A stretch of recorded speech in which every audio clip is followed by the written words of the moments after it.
Denis Kwebo, bonsoir. Bonsoir, Denis Pidjo. On a connu un syndicaliste fougueux, très critique de la relation entretenue par le gouvernement avec la presse, mais ces derniers temps, on vous découvre un ton plutôt modéré et une tendance à croiser le fer plutôt avec les patrons de presse. Que s'est-il passé réellement, Denis Kwebo?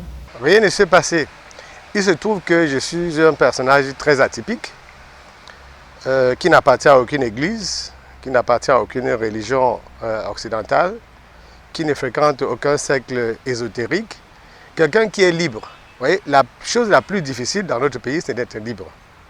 Je suis quelqu'un qui n'est marqué sur aucune ethnie, sur aucun clan, sur aucun groupe de pression.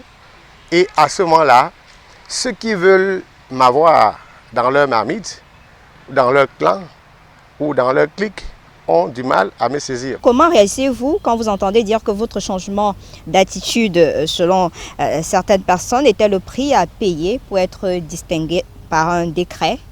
Alors, je ne vais pas vous accuser puisque vous rapportez ce que les gens disent. Tout à fait. Puisqu'après après cette nomination-là, c'était un déferlement total sur les réseaux sociaux, dans la presse, partout, sur les plateaux. Voilà. La commission a 15 membres et on regarde la toile et on s'enflamme contre 2 membres à peu près.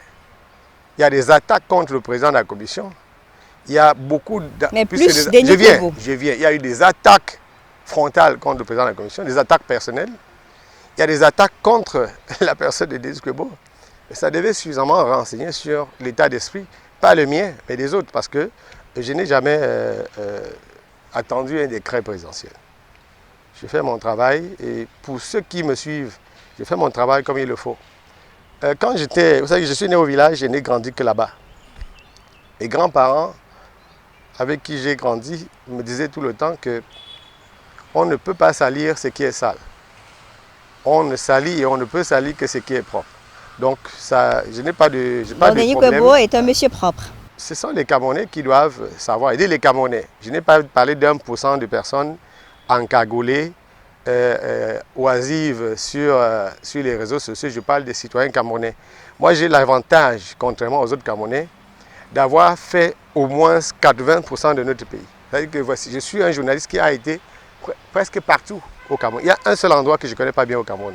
C'est Yabassi, que je ne connais pas bien. Qu'est-ce que vous allez apporter auprès de tous ces journalistes-là qui espèrent quelque chose de votre nomination?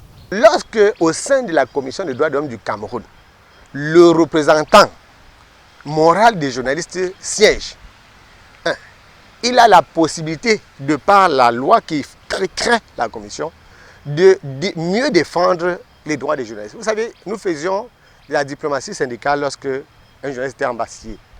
Aujourd'hui, nous pouvons utiliser l'institution qui est quasi juridictionnelle, qui est la Commission des droits de l'homme du Cameroun, pour obtenir, n'est-ce pas, que les droits des journalistes soient respectés.